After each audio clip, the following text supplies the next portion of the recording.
जी हाँ, नमस्कार दोस्तों। कि खुद ही को कर बुलंद इतना कि हर तकदीर से पहले खुदा बंदे से पूछे कि बता तेरी रजा क्या है। जय हिंद, वंदे मातरम, इनकलाब जिंदाबाद। नमस्कार दोस्तों, जुड़ जाइए एक बार सभी। आज की क्लास अति महत्वपूर्ण होगी। जी हाँ, सभी जुड़ जाइए एक बार, सेशन को शेयर कर दीजिए, लाइक कर दीजिए। अपनी लाइव क्लास से आप सभी का ऑनलाइन प्लेटफॉर्म अपनी गुरुकुल आर्मी टीम पे के द्वारा आपका हार्दिक स्वागत, अभिनंदन। आशा करते हैं आप सभी स्वस्थ कुशल मंगल होंगे। जी हाँ, मेहनत करते रहिए। आज की अपनी जो मैथ्स की क्लास है जल्द स्टार्ट होने वाली है। एक बार सभी बच्चों से निवेदन है, जुड़ जाइए एक बार सभी। रफ कॉपी पेन हाथ में ले लीजिए। शाम का समय बहुत बहुत ही महत्वपूर्ण होता है मैथ्स के लिए।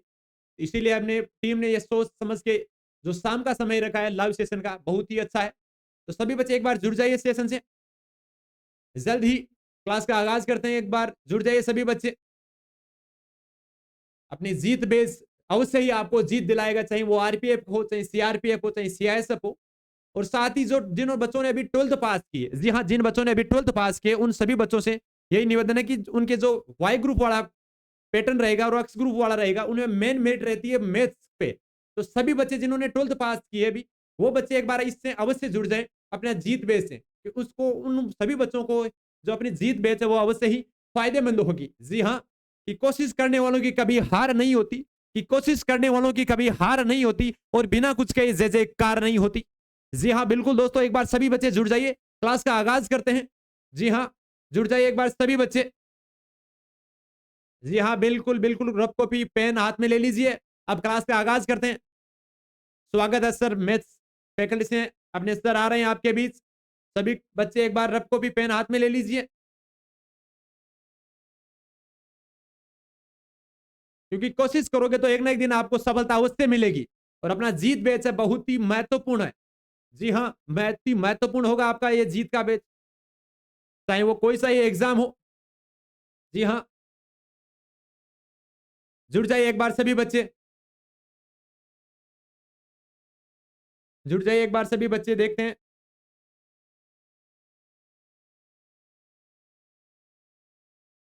जल्दी ये क्लास का आगाज करेंगे आपके बीच। एक बार सभी बच्चे जुड़ जाइए।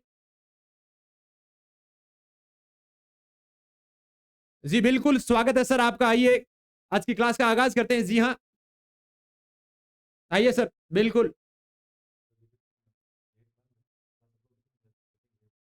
आइए सर, बिल्कुल आपका स्वागत है। सभी बच्चे जुड़ जाइए, एक बार सेशन को शेयर कर दीजिए। जी हाँ, बिल्कुल, नमस्कार दोस्तों। सर का आज की क्लास का आगाज करते हैं।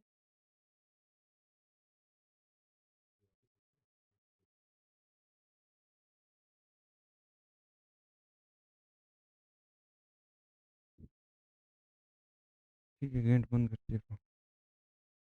गेट बंद कर दीजिए।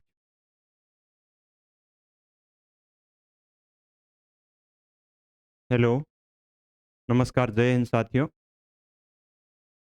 अपने सभी साथियों को वैसे बुला लिया होगा, 1-2 मिनट हो गए अपनी लाइव क्लास चलते हुए। अभी तक नहीं बुलाया है तो बुला लीजिए। आज अपना होगा प्रैक्टिस सेशन। मैंने आपको बोला था 4 क्लास हमारी पहले हो चुकी है। नंबर सिस्टम की बेसिक पढ़ चुके हैं हम, थोड़े बहुत हम जान चुके हैं। तो आज हम उन पे प्रैक्टिस करेंगे, उन नियमों को अप्लाई करेंगे कि होते हैं कि नहीं होते, सिर्फ नियम ही होते हैं या अप्लाई भी होते हैं। बिना अप्लाई किए तो आप कंपटीशन को फाइट ही नहीं कर पाओगे। तो हम शुरू करेंगे अभी अप्लाई करना। ठीक है, आज हमारी क्लास नंबर 5 है। तो हमारी क्लास नंबर आज 5 है, वो है नंबर सिस्टम की प्रैक्टिस सेशन। आशा करता हूँ आप सभी को आराम से क्वेश्चन संख्या दिख रही होगी। आज हम क्वेश्चन करेंगे। ऐसा नहीं है जिसने 4 क्लास नहीं देखी उसको बिल्कुल भी समझ में नहीं आएगा। क्वेश्चन में जो कॉन्सेप्ट आएगा उसको मैं एक बार ज़रूर आपके साथ शेयर करूंगा। उसके बाद में उसको अप्लाई करेंगे। और वैसे अगर किसी ने अच्छे से देख रखा है तो जल्दी से साथ साथ आंसर देते रहे। मैं बताऊं उससे पहले अपना आंसर दे दीजिए तो अच्छा लगेगा मुझे भी, और आपकी प्रैक्टिस बहुत अच्छी होगी। आशा करता हूँ आप सबको क्लियरली क्वेश्चन दिख पा रहा होगा। देखिए देखिए, पहला क्वेश्चन क्या है।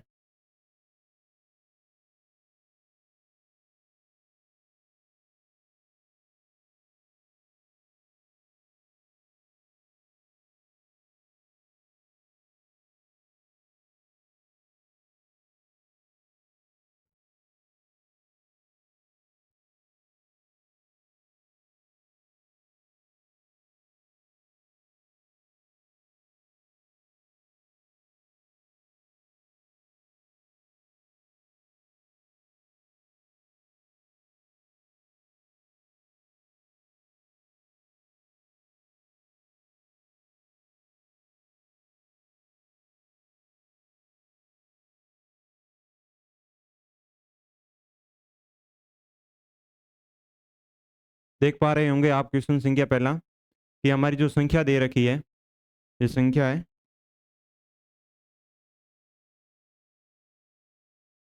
संख्या दे रखी है 27,675 में अगर 6 का जातीय मान व स्थानीय मान का अंतर ज्ञात कीजिए। यहाँ थोड़ी मिस्टेक है, 6 के जातीय मान व स्थानीय मान में अंतर बताना है। इस संख्या में 6 कहाँ है, उसकी पैलेस वैल्यू और लोकल वैल्यू में आपको क्या बताना है, डिफरेंस बताना है। इसके जातीय मान और स्थानीय मान में अंतर बताना है। पहले आपका स्थानीय मान ज्ञात कीजिए, फिर इसका जातीय मान ज्ञात कीजिए, फिर इनका अंतर ज्ञात कीजिए। जल्दी से कमेंट सेक्शन में इसका आंसर दीजिए। कौन करके देखा था इस क्वेश्चन को?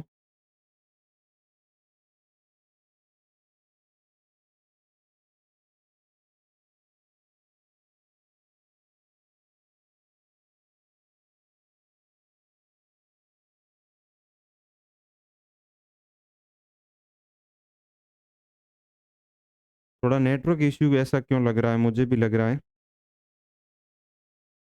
नेटवर्क इश्यू बता रहा है इसमें।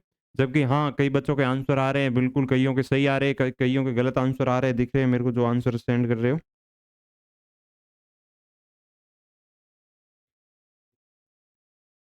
संख्या 27,675 में पहले हम इसका स्थानीय मान ज्ञात करेंगे। मैंने आपको बता रखा था इसका जातीय मान क्या होता है। इसके जातीय मान में जो इसकी जाति होती है, जो इसकी मेन वैल्यू होती है, जो दिख रहा है वैसा ही होता है। इन सभी अंकों का अगर हम जातीय मान देखें तो 6 का जातीय मान क्या होगा, 6 का जातीय मान होगा वही 6 का जातीय मान तो हमारे आ गया सर 6। और स्थानीय मान क्या होता है कि जिस स्थान पे है उस स्थान की मल्टीप्लाई करते हैं। जैसे ये सैकड़ा पैलेस पे है तो इसको सैकड़ा से मल्टीप्लाई करेंगे या 100 से मल्टीप्लाई करेंगे। अब 6 का स्थानीय मान देखना हो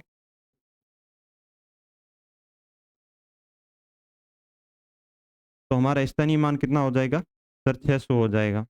अब इसमें क्या पूछा कि सर स्थानीय मान वो जातीय मान में अंतर बताना होता है, तो स्थानीय मान कितना हुआ 600। 600 में से अगर हम 6 माइनस करेंगे, 600 में से 6 माइनस करेंगे तो आपके आएगा वो 594 594 594 इसका आंसर आएगा। आपको मैंने बता रखा था पिछले कॉन्सेप्ट में, फिर भी मैं एक बार बता देता हूं 6 का स्थानीय मान कैसे ज्ञात करते हैं। जातीय मान तो सभी का फिक्स होता है, स्थानीय मान बदलते रहता है। जिस स्थान पे जाता है उस पैलेस वैल्यू की, जो पैलेस की वैल्यू होती है उससे मल्टीप्लाई हो जाता है।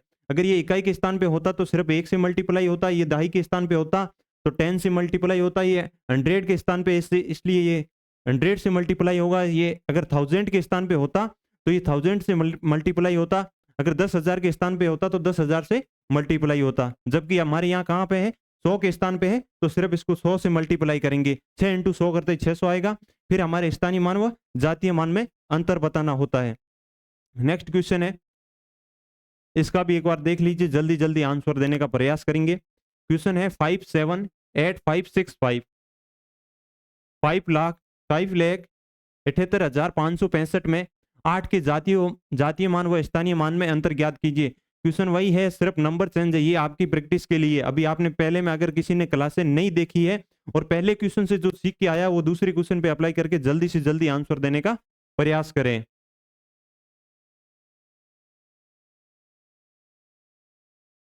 बिल्कुल, ये क्रिकेट नाम की आईडी से हैं, उनका आंसर एकदम सही है। रवि मीणा बोल रहे हैं, बिहार से लाइव देख रहे हैं। धन्यवाद साथी आपको बिहार से जुड़ने के लिए। कहा जाता है कि बिहार के छात्रों में कर्मठता जो देखी जाती है, मेहनत, उसमें कोई कमी नहीं रहती है।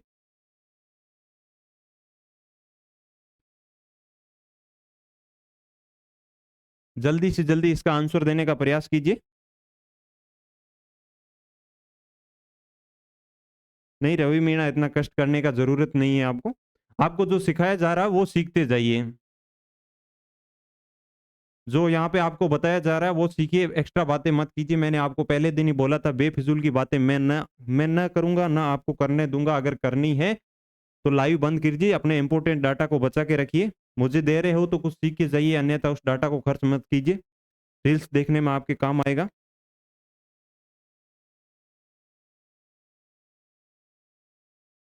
अब इसका 8 का जो यहाँ पे है, इसका जातीय मान मैंने बोला था, जातीय मान कभी परिवर्तित नहीं होता है। जो एक बार इसका जातीय मान बना हुआ है वो फिक्स रहता है, जबकि इसके स्थानीय मान में परिवर्तन होता रहता है। जिस स्थान पे ये जाता है, जिस प्रकार हम अगर भारत में रहते तो भारत के निवासी कहलाते हैं, अमेरिका में रहते तो अमेरिका के निवासी कहलाते हैं, उसी प्रकार संख्या भी अपना स्थान बदलती है तो इनका भी स्थानीय मान बदल जाता है। यहाँ एट कौन से स्थान पे है, तो एट का सर स्थानीय मान या पैलेस वैल्यू क्या होगी, तो एट की पैलेस वैल्यू माने सर, पैलेस वैल्यू आप बताइए सर, इसकी पैलेस वैल्यू क्या होगी।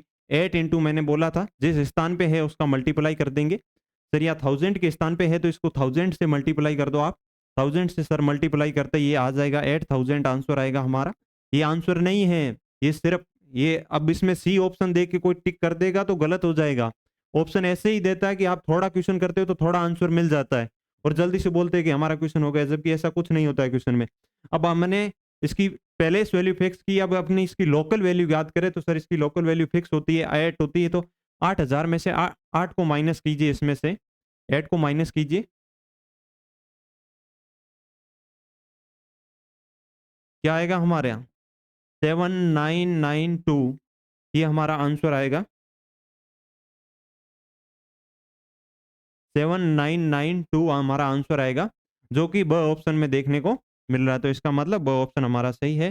अ ऑप्शन में द ऑप्शन सही था पहले क्वेश्चन में, दूसरे क्वेश्चन में ये हमारा ऑप्शन सही था। इसके बाद में हम तीसरे क्वेश्चन की ओर बढ़ते हैं। ये हमारी कल की क्लास में से क्वेश्चन हो सकता है, कल जो कॉन्सेप्ट पढ़ाया उसके आधार पे क्वेश्चन है। आंसर बताने का प्रयास कीजिए, मैं आपका 30 सेकंड तक वेट करूंगा। 30 सेकंड में आप क्वेश्चन को रीड कर लीजिए।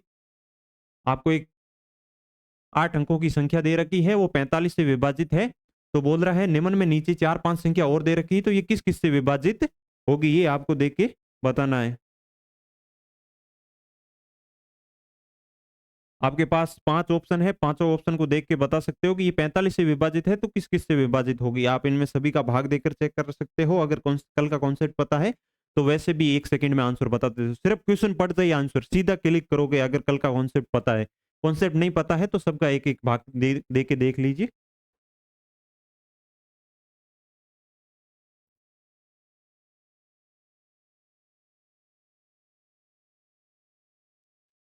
आंसर दीजिए, जल्दी से जल्दी आंसर देने का प्रयास कीजिए। अगर कोई आंसर नहीं दे पा रहा है तो कोई बात नहीं, हम अभी बता देते हैं आपको। ये संख्या है हमारी 34004160, 45 से विभाजित है, तो निम्न में से किस से विभाजित होगी। एक बार मैं अगर कल के कॉन्सेप्ट को याद दिलवा दूं, अगर मैंने क्या बोला था, कोई संख्या है एक्स वाई जेड, अगर वो किसी, मान लो अगर 45 से डिविजिबल है, तो मैंने क्या बोला था कि अगर एक बार संख्या ये जो दे रखी है यहाँ पे हमारे, ये अगर इस संख्या से पूर्णतः डिविजिबल है, जो भाजक होता है उसके भाजक के जितने भी हमारे गुणनखंड होंगे, जितने भी फैक्टर होंगे, आप इसके फैक्टर को 3 मान सकते हो। इसका फैक्टर का क्या हो सकता है, 9 हो सकता है सर, इसका फैक्टर 5 भी हो सकता है, इसका फैक्टर 15 भी हो सकता है। इसके गुणनखंड कैसे करते हैं, गुणनखंड भी नहीं आते हैं तो एक बार आपको गुणनखंड की विधि तो आपको पता ही होगा। इस प्रकार हम गुणनखंड करते हैं। यहाँ आप 3 का भाग दीजिए, यहाँ 15 मिलेगा, फिर आप किसका 3 का भाग दोगे तो यहाँ पे सर 5 मिलेगा, फिर आप इसमें 5 का भाग दोगे तो 1 मिलेगा। ये इसका गुणनखंड किया जाता है। तब इनसे हम क्या बना सकते हैं सर, 3 इंटू 3 करके 5 ले तो एक बार 9 इंटू 5 इसके फैक्टर हो जाते हैं, तो ये 9 इंटू 5 के फैक्टर बन जाता है। अगर एक बार हम इसको गुणा करके ऐसे ले तो सर ये 15 इंटू 3 हो जाता है। सर बिल्कुल सही है, 15 इंटू 3 हो जाता है, 9 इंटू 5 हो जाता है। हमारे पास इसके 4 फैक्टर बना सकते हैं, फैक्टर तो 3 आते हैं पर इनको आपस में मल्टीप्लाई करके इसके 4 फैक्टर बना सकते हैं। अब अजय गुणनखंड से ऐसे कर सकते हैं, ये भी नहीं आता तो ये भी सिखा दिया, ये भी आसानी से सिखा दिया। अब जिसको भी समझ में नहीं आया तो कृपया करके वो अपनी क्लास पूरी होने के बाद में थोड़ा खुद पे मेहनत करें, खुद पे जोर देंगे तो कर पाओगे। मैंने क्या बोला था, एक बार अगर संख्या इससे पूर्णतः डिविजिबल हो जाए, फिर इसके गुणनखंड कुछ भी आए, उनसे सभी का, इन सभी का इसमें एक्स वाई जेड में आसानी से भाग जाएगा। अगर आपको एक लाइन से याद है तो आपको इनमें भाग देने की जरूरत भी नहीं है।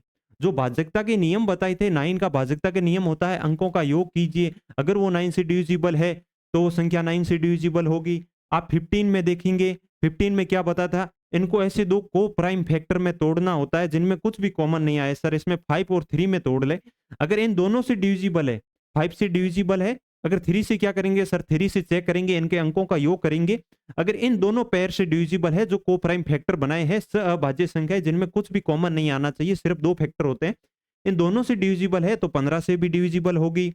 अगर 3 से डिविजिबल तो फिर ये नियम यहाँ डिविजिबल हो गई तो यहाँ आसानी से हो जाएगी, और 5 से इसमें डिविजिबल हो गई तो यहाँ भी हो जाएगी। आप ऐसे भी कर सकते हो, अगर आपको एक लाइन याद है कि सर एक बार संख्या पूर्णतः किसी संख्या से डिविजिबल हो जाए तो उसका फैक्टर कुछ भी हो, तो हम आसानी से उसको सीधा बता सकते हैं कि इसके सभी फैक्टर से डिविजिबल होगी कि नहीं होगी। अब बस देखना इतना था कि ये 45 के सभी फैक्टर है या इनमें से कोई नहीं, तो अपना सही आंसर क्या होगा सर, सभी से ये डिविजिबल होगी। आपको क्वेश्चन आराम से दिख रहा होगा, क्वेश्चन नंबर 3 हो चुका हमारा। अब क्वेश्चन नंबर 4 की ओर बढ़ते हैं। जिन्होंने तीनों क्वेश्चन का आंसर दिया है वो धन्यवाद के पात्र हैं।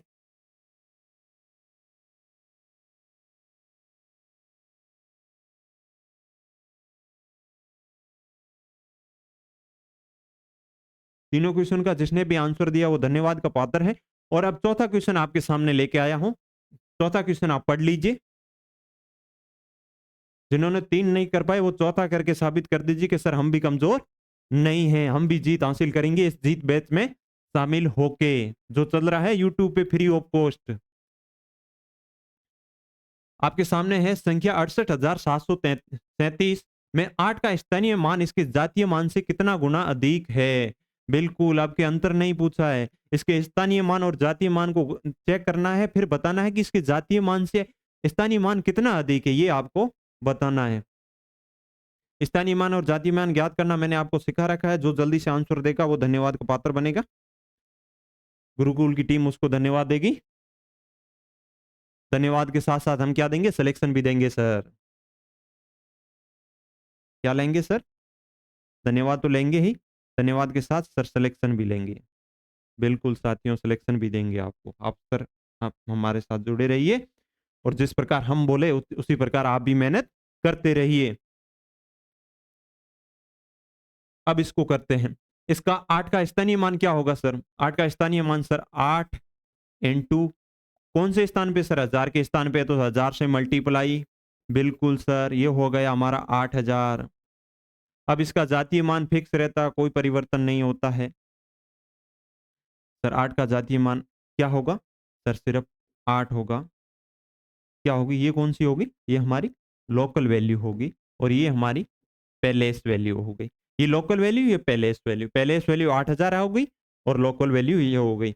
अब आपको चेक करना है कि ये 8000 का 8000 कितने गुना अधिक है। आप इसमें देख सकते हो कितना गुना है ये 8 का।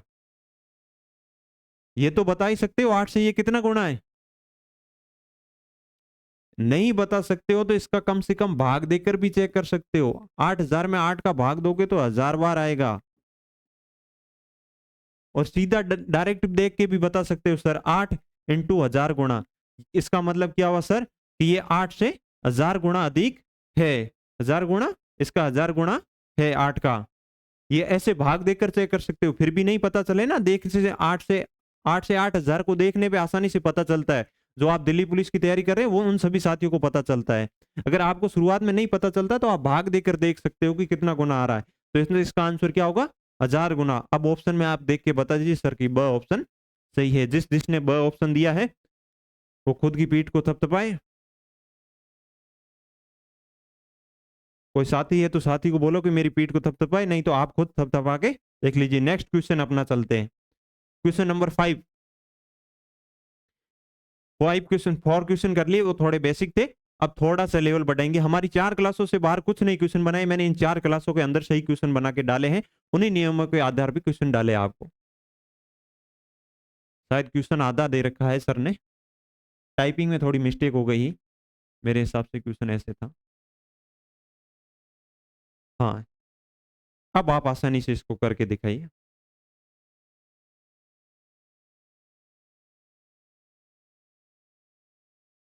जल्दी से आंसर दीजिए कमेंट सेक्शन में।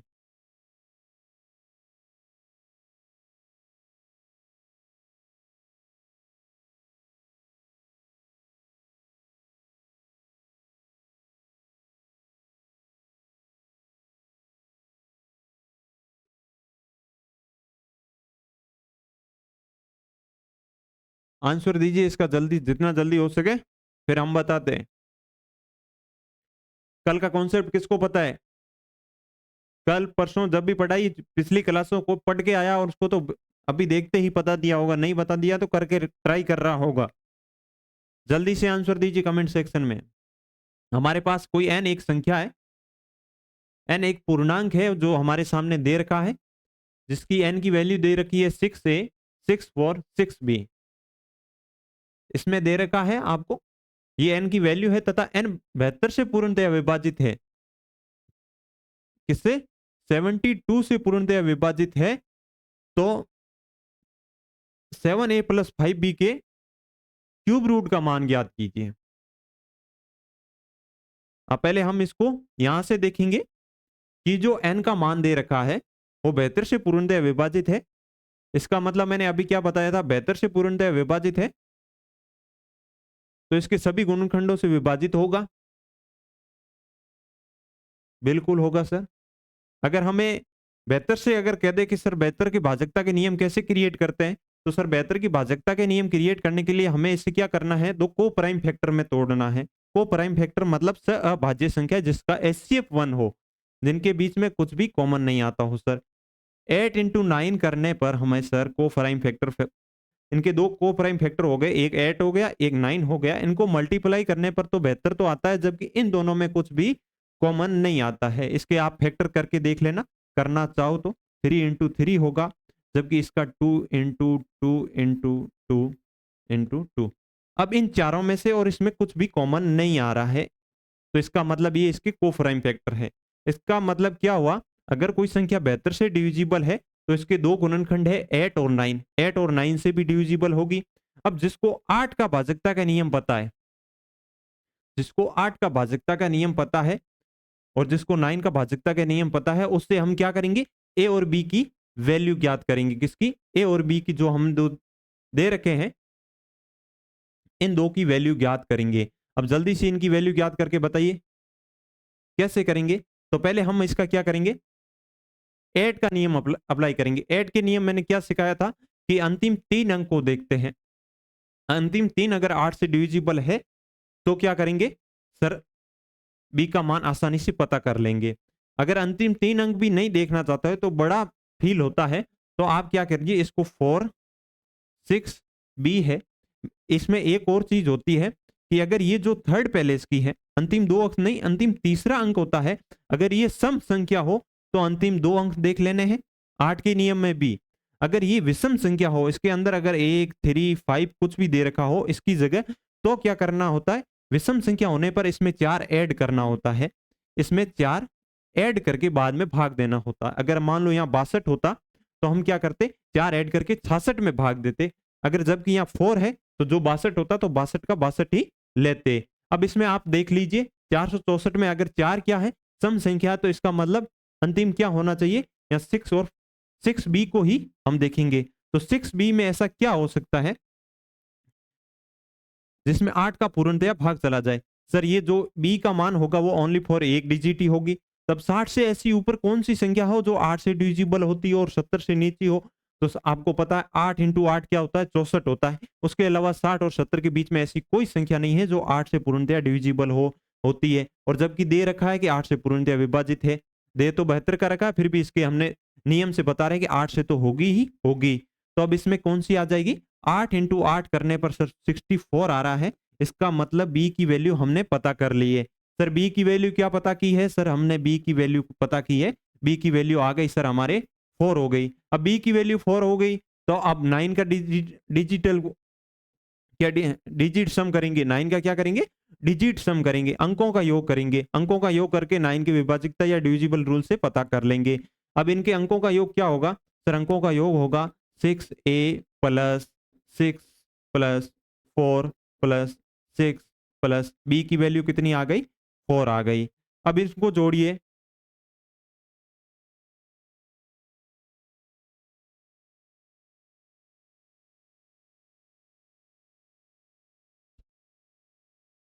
सर इसकी वैल्यू आया है, टोटल आया है सर हमारे पास 26 + a। ये जो अंकों का योग आया है ये 9 से डिविजिबल होना चाहिए।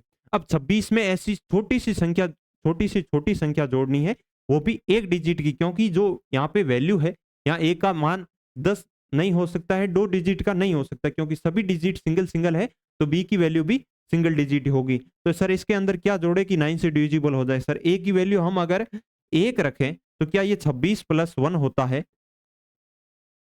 ये 9 से पूर्णतः डिविजिबल होता है कि नहीं होता? सर 9 के पहाड़े को 3 बार बोलेंगे तो उसमें 27 आता है, और 27 हमारा टोटल बन रहा है। तो हमने क्या पता कर लिया सर? ए की वैल्यू भी 1 होगी। क्या पता कर लिया?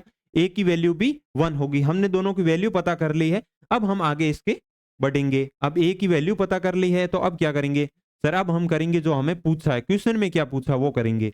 ये तो क्वेश्चन से पहले की करे बिना तो ये क्वेश्चन तक पहुंच ही नहीं पाओगे। अब हम क्वेश्चन में पहुंच गए। क्वेश्चन में पहुंच गए, 7 ए का मान क्या है सर?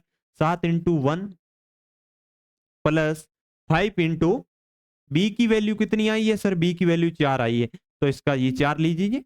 इसका क्यूब रूट हमें पूछा है। क्यूब रूट क्या होगा? 7 इंटू 1 7 होता है, 5 इंटू 4 कितना होता है? 20। ये क्या हो गया? 27 की क्यूब रूट वैल्यू पूछी है। अब जिसको क्यूब और स्क्वायर ये सब याद नहीं है, तो मैं एक दिन आपकी अलग से क्लास ले लूंगा। क्यूब और स्क्वायर की जैसे जैसे हम आगे पढ़ेंगे वैसे कर लेंगे, और इसकी शानदार ट्रिक ये भी बताएंगे भाई, इनको क्यूब रूट कैसे ज्ञात करना होता है, क्यूब कैसे ज्ञात करना होता है, स्क्वायर कैसे ज्ञात करना होता है, और स्क्वायर रूट कैसे ज्ञात करना होता है। तो वर्ग कैसे ज्ञात करें, वर्गमूल कैसे ज्ञात करें, घन कैसे ज्ञात करें, और घनमूल कैसे ज्ञात करें, ये हम सब आसानी से सीखेंगे। जल्द ही हमारे आपके बीच में एक छोटा सा वीडियो लेके आऊंगा जिसमें शानदार ट्रिकों से, वैसे आपको 27 किसका क्यूब रूट होता है ये आपको आसानी से पता होगा। सर 27 3 का क्यूब करने पर हमें 27 मिलता है, इसका मतलब ये 3 का क्यूब रूट है। और हमें क्वेश्चन में यही पूछा है, इसका क्यूब रूट मान क्या होगा? जो हमारे 7a प्लस 5b का क्यूब रूट वैल्यू सर हमारे पास 3 आई है। अब 3 कौन से ऑप्शन में वो देके जल्दी से टिक लगा दीजिए सर इसमें ऑप्शन में। ऑप्शन नंबर ब जिसने भी दिया है वो धन्यवाद के पात्र है।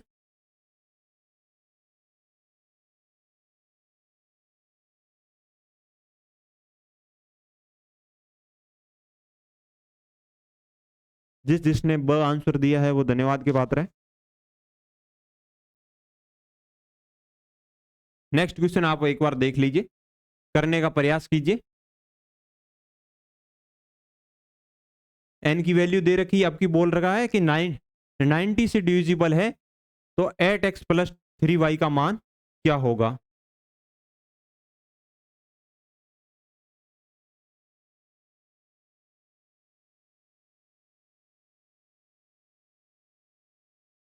आपसे पूछा है 8x प्लस 3y का मान क्या होगा?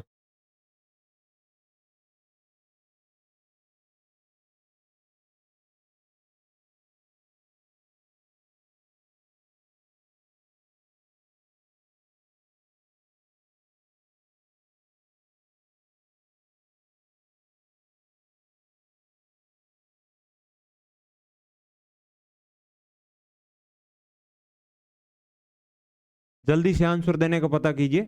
आंसर कैसे पता करोगे? एक्स और वाई की वैल्यू कैसे निकालोगे? मैंने बोला था अभी जस्ट पीछे क्वेश्चन में जो मेथड अपनाया है, 90 से डिविजिबल होगा, तो ये कौन सी ऐसी दो को प्राइम फैक्टर से भी डिविजिबल होगा, जैसे हम आसानी से पता लगा सकते हैं कि वाई की वैल्यू क्या होगी और एक्स की वैल्यू क्या होगी, फिर 8x प्लस 3y का मान आसानी से ज्ञात कर लेना।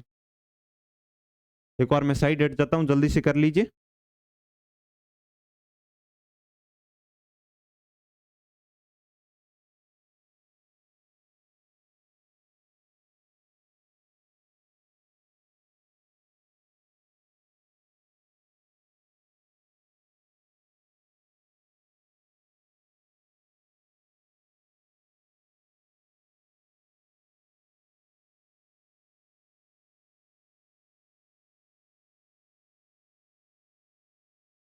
नेटवर्क इश्यू लग रहा है मेरे को।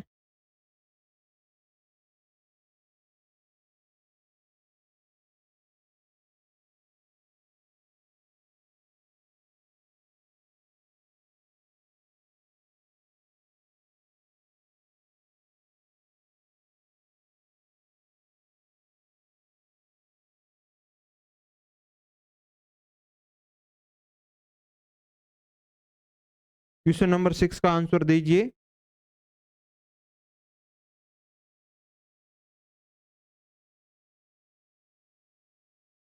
क्वेश्चन नंबर 6 आपके सामने है।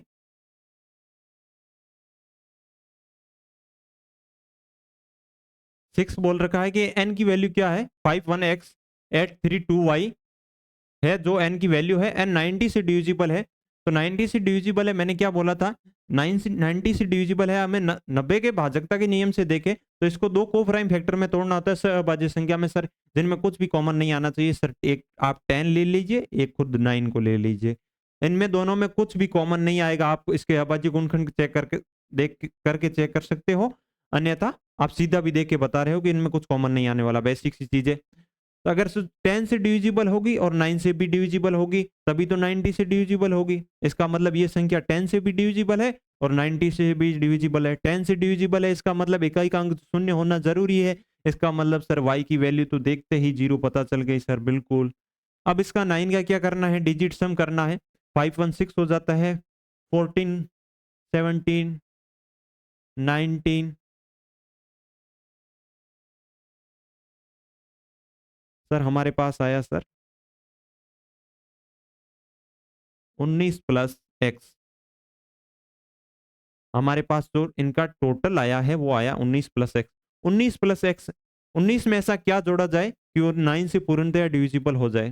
सर 19 के अंदर हम अगर 8 जोड़े, कितना जोड़े, 19 के अंदर 8 जोड़े तो हमारा 27 बनता है। 27 में हमारा 9 का भाग 3 बार जाता है। इसका मतलब बी की वैल्यू क्या आई है, वाई की वैल्यू नहीं, एक्स की वैल्यू है। ये एक्स की वैल्यू हमारे पास आ गई 8। इसका मतलब एक्स की वैल्यू 8 आ गई। ये हमारे पास वाई, ये हमारे पास एक्स, एक्स की वैल्यू 8 आ गई। अब आपसे पूछा क्या, 8x प्लस 3y। ये 8x प्लस 3y नहीं पूछा है, इसका अंडर रूट दे रखा है, मतलब कि वर्गमूल ज्ञात करना 8x प्लस 3y का। 8x प्लस 3y का वर्गमूल बताना कितना होगा, वर्गमूल आप बता दीजिए। अब क्या है, अब सीधी सी वैल्यू रखनी है। 8 इंटू एक्स की वैल्यू 8 है, प्लस 3 इंटू वाई, ये लिख लिया। अब इसके ऊपर अंडर रूट लगा लीजिए। अब इसकी क्या होगी, 64 प्लस 0 होगा, क्या आएगा सर, ये आएगा हमारे पास 64। 64 की अंडर रूट वैल्यू हमारे पास 8 होती है। 8 कौन से ऑप्शन में देखने को मिल रहा है सर, स ऑप्शन में हमें 8 देखने को मिल रहा है। इसका मतलब स ऑप्शन इसका सही होगा। बिल्कुल, आपने अगर 6 क्वेश्चन कर लिए हैं तो आप बहुत ज्यादा धन्यवाद के पात्र हैं। आपने इसका मतलब पिछली चारों क्लासों को आराम से देखा है। नेक्स्ट क्वेश्चन हमारे बीच में है, दो धन पूर्णांक x और y इस प्रकार है कि x प्लस वाई, इसमें भी क्वेश्चन टाइप होने में मिस्टेक हो गई है, x प्लस वाई इसकी पावर भी होगी। x प्लस वाई की होल, इसकी होल पावर है x प्लस वाई। जो संख्या दे रखी है उस वही इसकी पावर है और 700 से पूर्णतया विभाजित है। 700 से पूर्णतया विभाजित है। बाद में क्या पूछा है, x इंटू वाई पूछा है। x इंटू वाई का अधिकतम मान क्या होगा, x इंटू वाई का न्यूनतम मान भी बता देना और अधिकतम मान भी बता देना। अधिकतम मान में इनको आपको 4 आंसर ऑप्शन में से मिल जाएगा और न्यूनतम मान आपको ज्ञात करके बताना है। पहले तो आप x और y की वैल्यू ज्ञात कीजिए, उसके बाद में आप आसानी से बता पाओगे।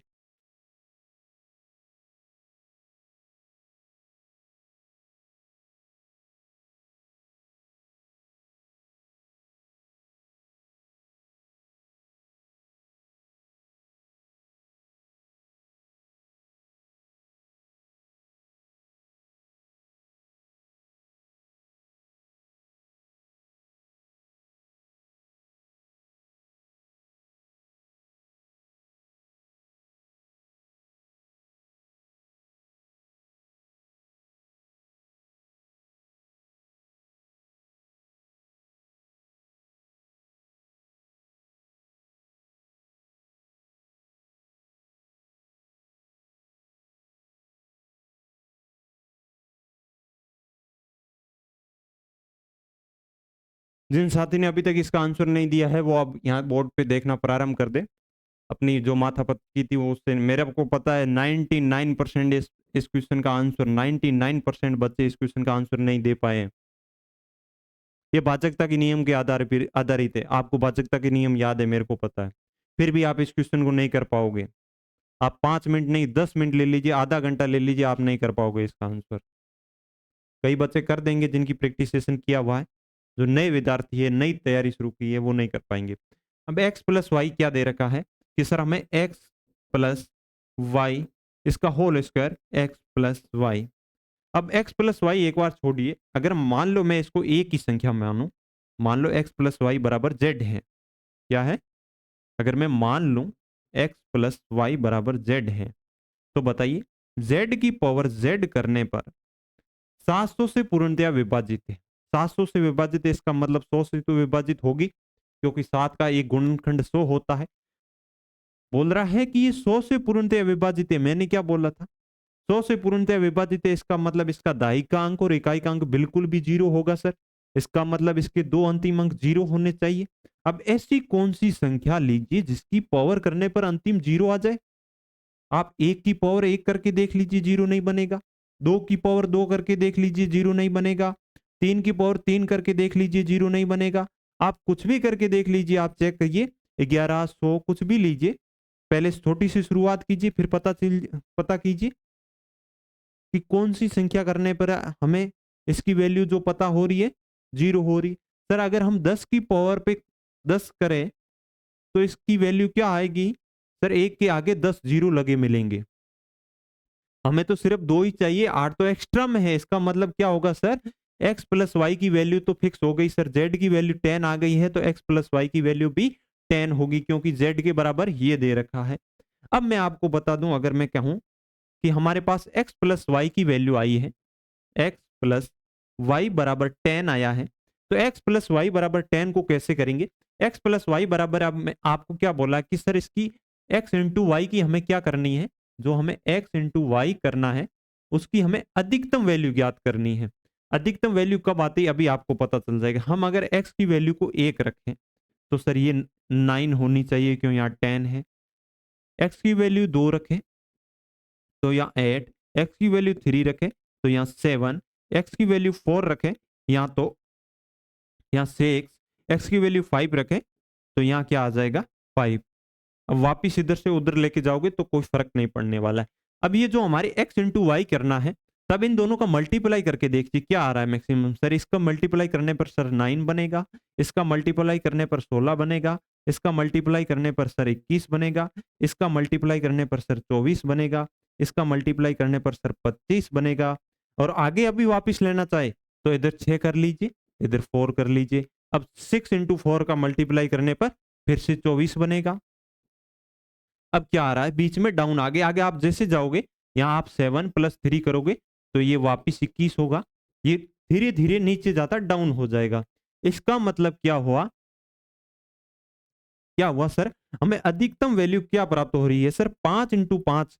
अगर x की वैल्यू 5 ले और y की वैल्यू भी 5 ले तो हमें मैक्सिमम वैल्यू प्राप्त हो रही है। क्या हो रही है, मैक्सिमम वैल्यू। हमें क्या पूछा है, अधिकतम वैल्यू।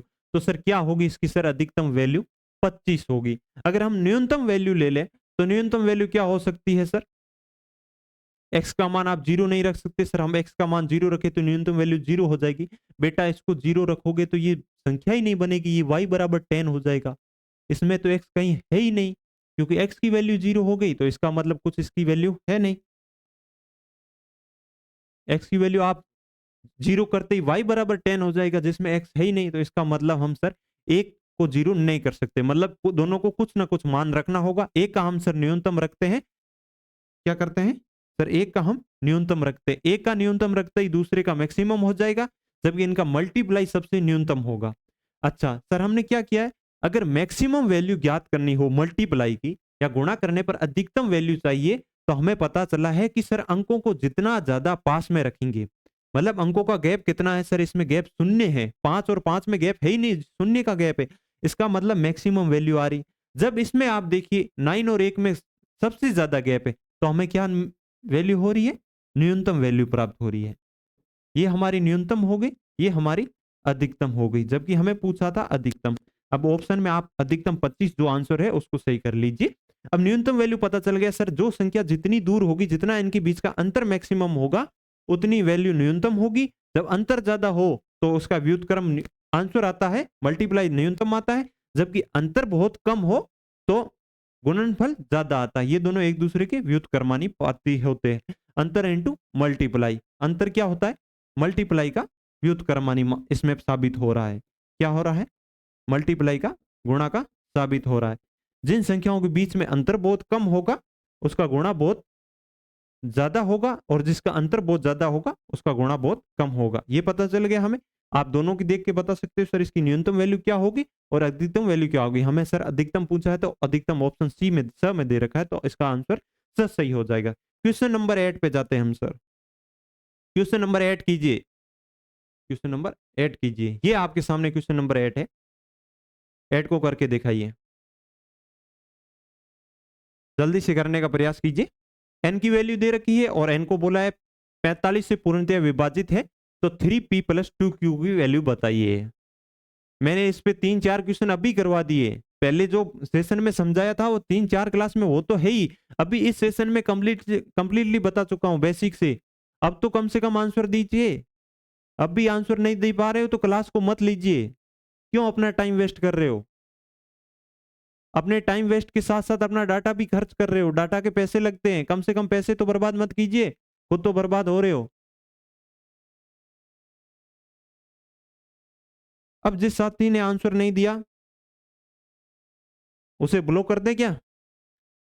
नहीं, ऐसा नहीं करेंगे साथियों, सिखाएंगे, फिर भी सिखाएंगे, बार बार सिखाएंगे। सबको जीत दिलानी है। जीतने का मतलब नहीं है कि सभी बच्चों का सिलेक्शन होगा, सिलेक्शन कुछ बच्चों का होगा जो मेहनत करेंगे। जीतने का मतलब इतना है जिन्होंने संघर्ष किया है।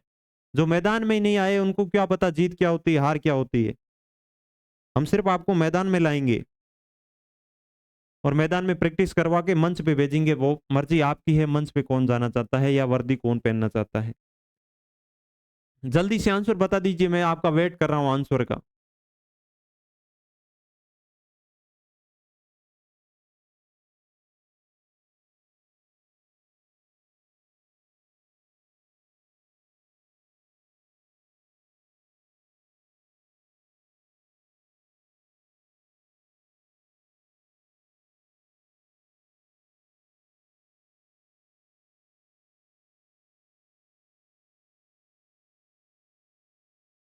अब जल्दी से क्वेश्चन का करते हैं, हमारे पास टाइम बहुत कम है। एन की वैल्यू दे रखी है 45 से डिविजिबल है। एन की वैल्यू क्या दे रखी है सर? एन की वैल्यू दे रखी है 100p 61q, मतलब कि 100p 61q, जो 45 से डिविजिबल है। 45 से डिविजिबल है तो पहले सर 45 का डिविजिबिलिटी रूल चेक कर लेते हैं। इसको सर दो को प्राइम फैक्टर में तोड़ना है सर, बिल्कुल तोड़ देंगे। ऐसे दो को प्राइम फैक्टर बताइए जिसमें कुछ भी कॉमन नहीं आना चाहिए। सर इसका हम ले तो 9 × 5 ले ले क्या सर? 9 × 5 ले लीजिए, बिल्कुल सर। जिनमें कुछ भी कॉमन नहीं आ रहा है इसका मतलब ये 5 से भी डिविजिबल होगी और 9 से भी डिविजिबल होगी। 5 से डिविजिबिलिटी का रूल मैंने चेक किया कि अंतिम इकाई का अंक 5 से डिविजिबल है, तो ये संख्या भी 5 से डिविजिबल होगी, अन्यथा नहीं मानी जाएगी। अब इसमें क्यू की वैल्यू आप देखते ही बता दोगे सर, क्यू की वैल्यू तो 5 होगी तभी तो ये 45 से डिविजिबल होगी, अन्यथा होगी नहीं। अब 9 का चेक कर लीजिए। अब जब क्यू की वैल्यू 5 आ गई है तो इनका अंकों का टोटल कर लिए। सर इनका टोटल आ रहा है हमारे पास 13 + p, जो 9 से डिविजिबल होना चाहिए। अब 13 + 13 के साथ में ऐसी कौन सी संख्या ऐड करें कि 9 से पूर्णतः डिविजिबल हो जाए? ऐड ही करनी है, घटाव नहीं करना है। आप बोल दो कि सर 4p को माइनस का 4 ले लीजिए। ऐसी कोई संख्या देखिए 4 9 -4 7, ऐसी कोई संख्या ही नहीं होती। ये संख्या डिविजिबल थी, संख्या कहाँ हो रही है? ये संख्या अलग बन रही है, ये संख्या ही अलग बन रही है। ऐसा आप माइनस की वैल्यू तो ले ही नहीं सकते। 0 से लेके 9 के बीच में कोई भी एक अंक लेना होता है। तो सर हम इसकी वैल्यू लेवे, कितनी ले सर? p की वैल्यू 5 ले तो हमारे पास 18 बनेगा। 18 में आप 9 का भाग दोगे तो 0 शेषफल 0 बचेगा, जबकि भागफल 2 आएगा। इसका मतलब p की वैल्यू कितनी आ गई सर? p की वैल्यू 5 आ गई। जब p की वैल्यू 5 आ गई तो p की वैल्यू कितनी आई है? p की वैल्यू भी 5 आई है पे। अब आप इसका 3p + 2q का आंसर बताइए सर। 3 × p की वैल्यू 5 + 2 × q की वैल्यू 5, ये आ गया सर हमारे पास 15 + 10, आंसर आ गया सर हमारा 25 आंसर होना चाहिए। जिस ऑप्शन में 25 आंसर है उसको क्लिक कर दीजिए और आगे बढ़िए, जल्दी कीजिए। नेक्स्ट क्वेश्चन, आज आपको बहुत टाइम दे दिया इन क्वेश्चन को करने में। नेक्स्ट क्वेश्चन है आगे 225 से पूर्णतः विभाजित है तो पी व क्यू के मान बताइए आपकी, ना पी प्लस क्यू पूछा है, ना पी प्लस क्यू का अंडर रूट पूछा है, ना क्यूब रूट पूछा है। डायरेक्टली आपको पी और क्यू की अलग अलग वैल्यू बतानी, इसका मतलब कम ही मान हमें आगे करना ही है नहीं है, डायरेक्ट आप भाजकता के नियम से पी प्लस क्यू की वैल्यू ज्ञात करनी है। आप ज्ञात कीजिए 225 से पूर्णतः विभाजित है, इसका मतलब 225 का भाजकता का नियम याद होना चाहिए। कैसे होगा?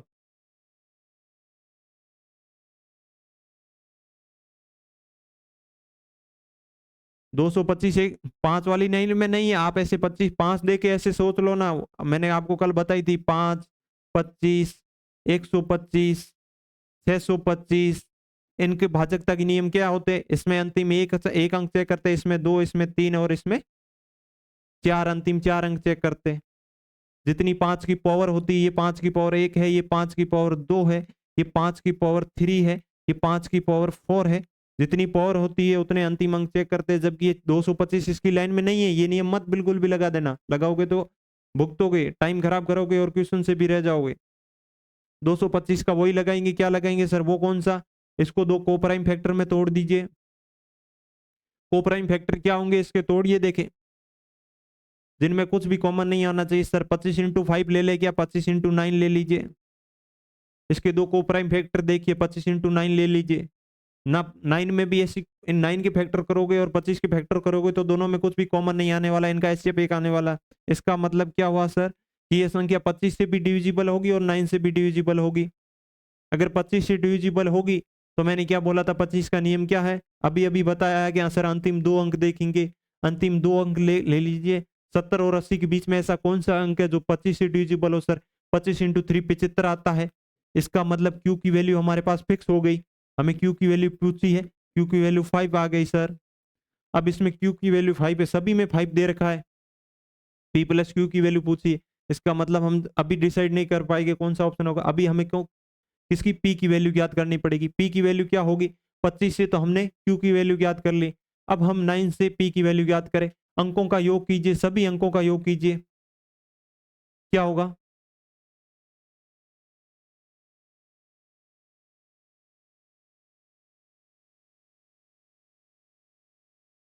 अंकों का टोटल कीजिए।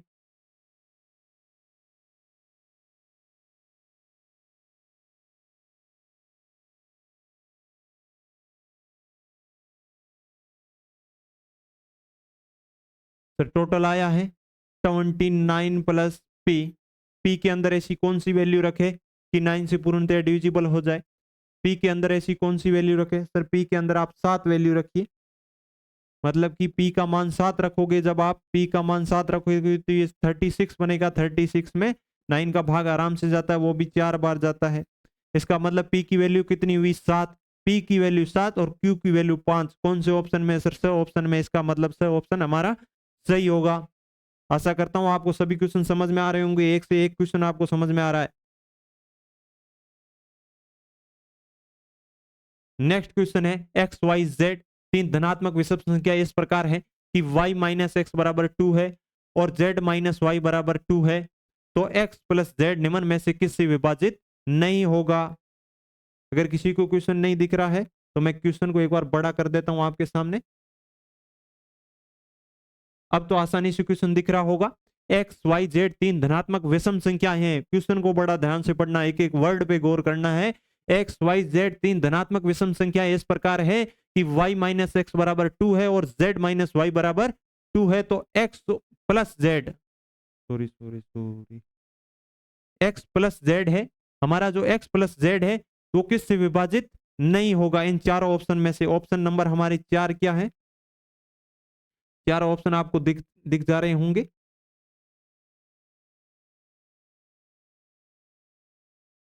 चार ऑप्शन आपके पास क्या है? 4 14 6 10। क्वेश्चन कर पा रहे हो तो धन्यवाद, नहीं कर पा रहे हो तो भी धन्यवाद। अभी सीख जाएंगे, कोई बात नहीं सर के हमने नहीं किया तो आप करके बता दीजिए। अभी बताते हैं साथियों,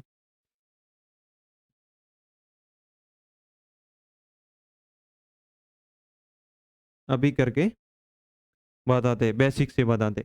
अब क्या है? एक्स वाई जेड 3 धनात्मक संख्या इस प्रकार है कि y माइनस एक्स बराबर 2 दे रखा है। क्या दे रखा है सर? y माइनस एक्स बराबर 2। और क्या देख रखा है सर? z माइनस वाई बराबर भी 2 दे रखा है। क्या दे रखा है, z माइनस वाई बराबर 2, वाई माइनस एक्स बराबर 2। इसका मतलब क्या हुआ सर, इसका मतलब हम सीधा सीधा ये समझे कि y माइनस एक्स बराबर z माइनस वाई बराबर, आसानी से लिख सकते हैं कि नहीं सर, लिख सकते हैं। अब इसको एक दूसरे को इधर उधर कीजिए सर, ये हमारे पास आया 2y plus x plus Z, हमारे पास ये आया। हमें पूछा क्या है कि x प्लस जेड निम्न में से किस से विभाजित नहीं होगा, मतलब कि x प्लस जेड में आपको जो 4 ऑप्शन दे रखे हैं उन्हीं का भाग देना है। पहला ऑप्शन 4 का है, अगर जो x प्लस जेड में भाग जाएगा उसका भी 2y में भाग जाना चाहिए, क्योंकि दोनों वैल्यू बराबर है।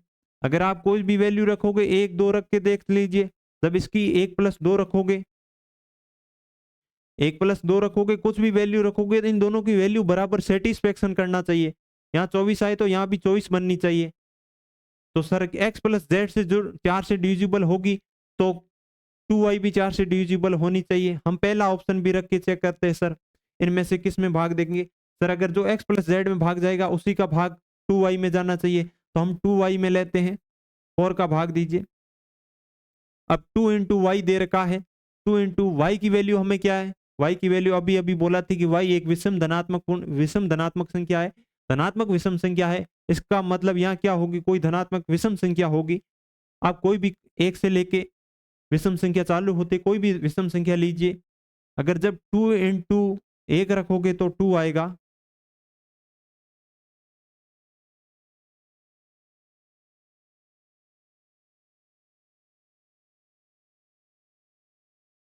टू इंटू 3 रखोगे फिर 6 आएगा,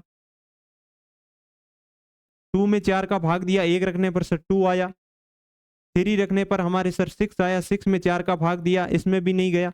आप कोई भी संख्या रख लीजिए, इसमें भाग पूर्णतः किसी भी विषम संख्या में भाग नहीं जाएगा। किसका नहीं जाएगा, 4 का नहीं जाएगा। 4 का क्यों नहीं जाएगा, 4 का जाने का एक ही रीजन है, 2 इंटू विषम संख्या हो।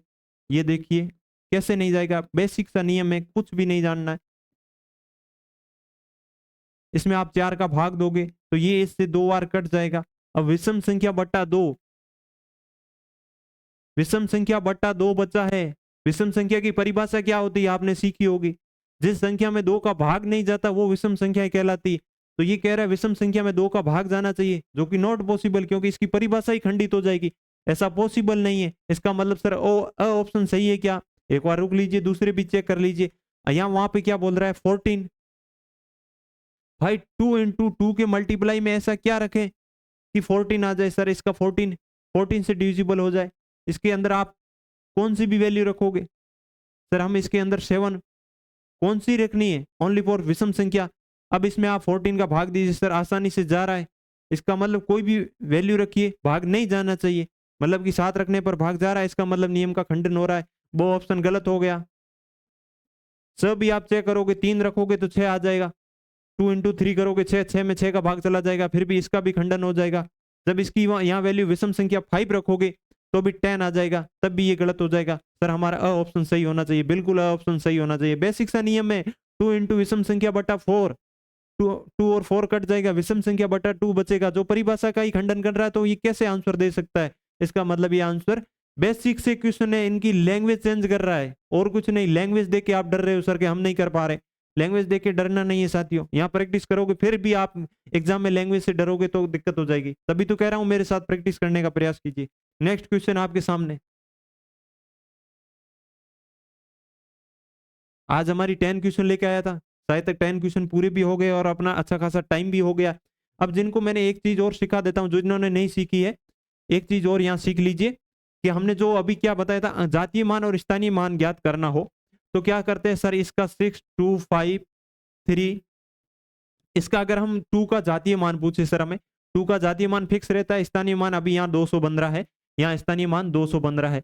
जबकि जो इकाई के स्थान पे संख्या होती है, इकाई यूनिट पैलेस में जो भी संख्या होगी हमें उससे कोई मतलब नहीं होता है। यहाँ जो x की वैल्यू, आप x की वैल्यू कुछ भी x मान लीजिए, उसकी वैल्यू कुछ भी रख लीजिए, इनका जातीय मान और स्थानीय मान कभी परिवर्तित नहीं होता है, फिक्स रहता है। इकाई के स्थान पे जो आएगी, इसका विशेष पॉइंट बना लीजिए कि इकाई के स्थान पे 3 आ रहा है, इसका मतलब इसका जातीय मान भी 3 होगा। और 3 को 1 से मल्टीप्लाई करने के लिए, स्थानीय मान ज्ञात करने के लिए, पैलेस वैल्यू ज्ञात करने के लिए भी 3 ही बन रहा है। तो क्या हुआ सर, ना तो पहलेस वैल्यू बदली, ना जातीय मान बदला, ना लोकल वैल्यू ना पहलेस वैल्यू। इसका मतलब ये हुआ कि जो यहाँ इकाई के स्थान पे कुछ भी आए, 5 आए, 9 आए, कुछ भी आए, उनका स्थानीय मान और जातीय मान सेम होता है। अगर सर हमें पॉइंट में दे दी जाए संख्या, कैसे पॉइंट में सर, 45 प्लस 45.94 दे दी जाए, तो इसमें बोले सर हमें 9 का स्थानीय मान बताइए, 9 का स्थानीय मान बताइए। कैसे करेंगे सर, आपने हमें सिखाया ही नहीं, अभी सिखा देते जिन्होंने नहीं सीखा। 9 का स्थानीय मान कैसे होगा, 9 का स्थानीय मान कैसे होगा, अभी मैं इसको नेक्स्ट पेज पे सिखाता हूँ। जो पॉइंट के आगे वैल्यू हो, पॉइंट के आगे वैल्यू हो, जैसे अभी मैंने संख्या ली थी 45.94, अगर आपसे 5 का या 4 का स्थानीय मान पूछे, पहलेस वैल्यू पूछे, तो क्या करोगे सर, जो पहले रूल था वही। कौन से स्थान पे है सर, ये तो 1000 प्लेस पे। नहीं साथी, इसमें पॉइंट के बाद वाला इनको स्थान नहीं गिनना है, हमें पॉइंट लगते ही स्टॉप लग जाता है, संख्या पूरी हो जाती है, 45 पॉइंट कुछ माना जाता है, संख्या तो 45 है। तो इसका मतलब क्या होगा सर, यहाँ एक ही है, इसके आगे सिर्फ एक जीरो लगेगा, क्यों, इसके आगे पॉइंट से पहले सिर्फ एक जीरो है, इसका मतलब 5 की वैल्यू 5 ही आएगी। इसकी तो कोई दिक्कत नहीं है सर। एक उदाहरण और समझा दीजिए, ये लीजिए, इसमें आपसे पूछे 6 की स्थानीय मान क्या होगा। 6 का स्थानीय मान, आप इसके 6 के पीछे 5 जीरो मत लगा देना, सिर्फ पॉइंट के पहले वाली जितनी संख्या है 6 के बाद में उतने जीरो, इसका मतलब ये सिर्फ 6000 होगी। बिल्कुल साथियों, 6000 ही होगी, इससे ज्यादा कुछ नहीं होगा। अब इसमें पूछ ले सर पॉइंट के बाद वाली वैल्यू का कैसे ज्ञात करना हो। अगर इसमें हम 9 की पहलेस वैल्यू देखें, 9 की पहलेस वैल्यू कैसे होगी, इसमें बतानी हो 9 की पहलेस वैल्यू कैसे बताओगे, पॉइंट के बाद में। मैं बता दूं आपको, 10.94 हो, इसको आप 99 हो, आप उसको कैसे लिखते हो, कैसे लिखोगे, पॉइंट को हटाने के लिए सर, पॉइंट को हटाने के लिए इसके पास में जितनी संख्या होती है उतने नीचे जीरो लगाए जाते हैं, इसके बाद में 2 संख्या है तो 2 जीरो लगाते हैं। अगर 0.9 को पॉइंट में बदलने के लिए, सही संख्या में बदलने के क्या करोगे सर, 9/10 लिखा जाता है, पॉइंट के बाद में जितनी होती है उतने जीरो लगाए जाते हैं पॉइंट को हटा के, ऐसा किया जाता है। सेम ऐसा ही किया जाता है। जब इसमें बताना हो 9 की पहले स्थानीय मान बताना हो या पहले वैल्यू बतानी हो, तो 9 को उठाना है, उसके बाद में पॉइंट के बाद में है तो पॉइंट हटाने के लिए बटा में तो आ जाएंगे। अब इसके बाद में जीरो कितने लगाने, जीरो कितने लगाओगे, जो यहाँ पे कितने जीरो बन रहे उतने जीरो लगाने,